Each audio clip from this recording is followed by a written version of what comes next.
তাই বিদ্যুতের খুঁটি। এবারে এই রাস্তা 12 ফিট নেমে গেছে এখানে।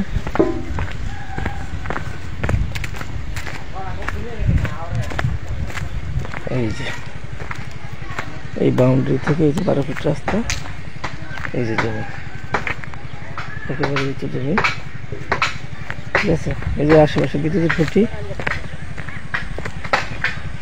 কোম্পানিরা প্লট বানায় বিক্রি করতেছে আশেপাশে। এই যে আমাদের জমি, এই হলো উঁচু জমিটা, পুরোটা পুরো উঁচু জমি। আর এই যে 12 ফিট রাস্তা, একেবারে সুন্দর প্লেস। এই যে বিদ্যুতের খুঁটি আছে এখানে, উত্তরা এই যে দেখা যায়, এই যে ওখানে উত্তরার একদম কাছে। ওই 40 ফিট রাস্তা, এই 12 ফিট রাস্তা, এই সোজা 40 ফিট রাস্তা যায় লাগবে।